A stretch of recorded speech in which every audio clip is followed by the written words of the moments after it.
नमस्कार। आज हम भारतीय शेयर बाजार की दुनिया को समझेंगे। अगले कुछ मिनटों में इसकी सारी बुनियादी बातें एकदम साफ हो जाएंगी। अक्सर हम लोग सेंसेक्स या निफ्टी जैसे शब्द सुनते हैं टीवी पर, अखबारों में, लेकिन कभी सोचा है कि इनका असल मतलब क्या है? चलिए आज यहीं से शुरू करते हैं। तो सबसे पहले ये समझते हैं कि आखिर ये एक शेयर बाजार है क्या। सीधे सीधे शब्दों में कहें तो ये एक मंडी या मार्केट प्लेस की तरह है।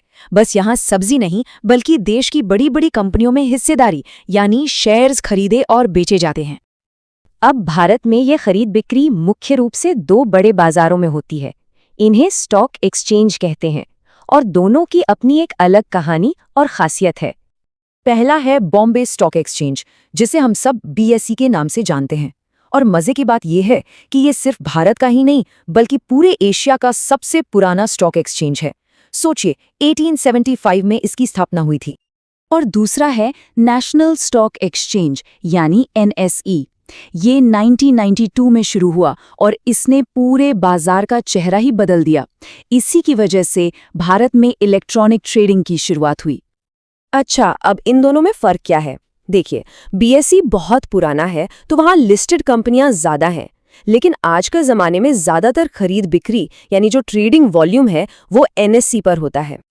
ठीक है, तो हमें ये तो पता चल गया कि ट्रेडिंग होती कहाँ है, लेकिन ये कैसे पता चले कि बाजार आज अच्छा कर रहा है या बुरा? बस यहीं पर काम आते हैं मार्केट इंडेक्स। सेंसेक्स को आप BSE का स्कोर कार्ड समझ सकते हैं। ये BSE में लिस्टेड देश की 30 सबसे बड़ी और मजबूत कंपनियों की सेहत बताता है। अगर ये ऊपर जा रहा है तो मतलब है कि ये बड़ी कंपनियां अच्छा प्रदर्शन कर रही हैं। बिल्कुल इसी तरह निफ्टी 50 है NSE का स्कोर कार्ड। ये 50 बड़ी कंपनियों को ट्रैक करता है, वो भी 13 अलग अलग सेक्टरों से। तो इससे हमें पूरी अर्थव्यवस्था की सेहत का एक ज्यादा बेहतर अंदाजा मिल जाता है।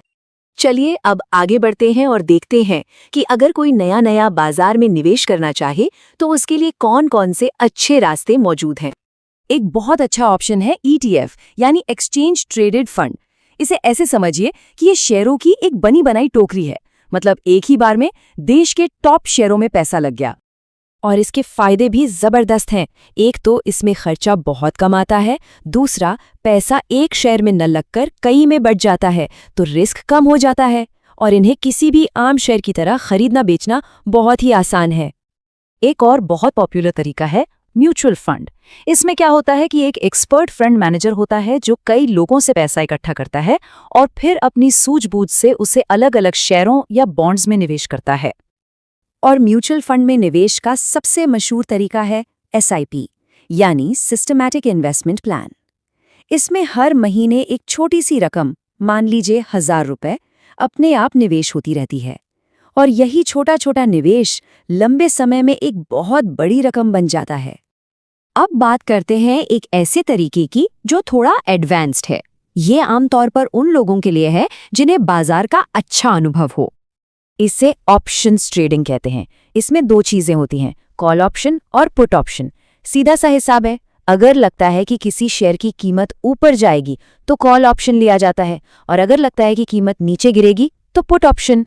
लेकिन यहाँ एक बात पर ध्यान देना बहुत जरूरी है, ऑप्शंस में जितना बड़ा मुनाफा हो सकता है उतना ही बड़ा नुकसान भी। इसलिए जो लोग बाजार में नए हैं उन्हें पहले से अच्छी तरह सीखना चाहिए और बहुत छोटी शुरुआत करनी चाहिए। तो क्या पहला कदम उठाने का मन बन रहा है? अच्छी बात यह है कि बाजार में निवेश शुरू करना अब पहले से कहीं ज्यादा आसान हो गया है। पूरी प्रक्रिया बहुत सीधी है। आजकल कई सारे डिजिटल प्लेटफॉर्म्स हैं जहां बस कुछ ही मिनटों में एक डीमैट और ट्रेडिंग अकाउंट खोला जा सकता है।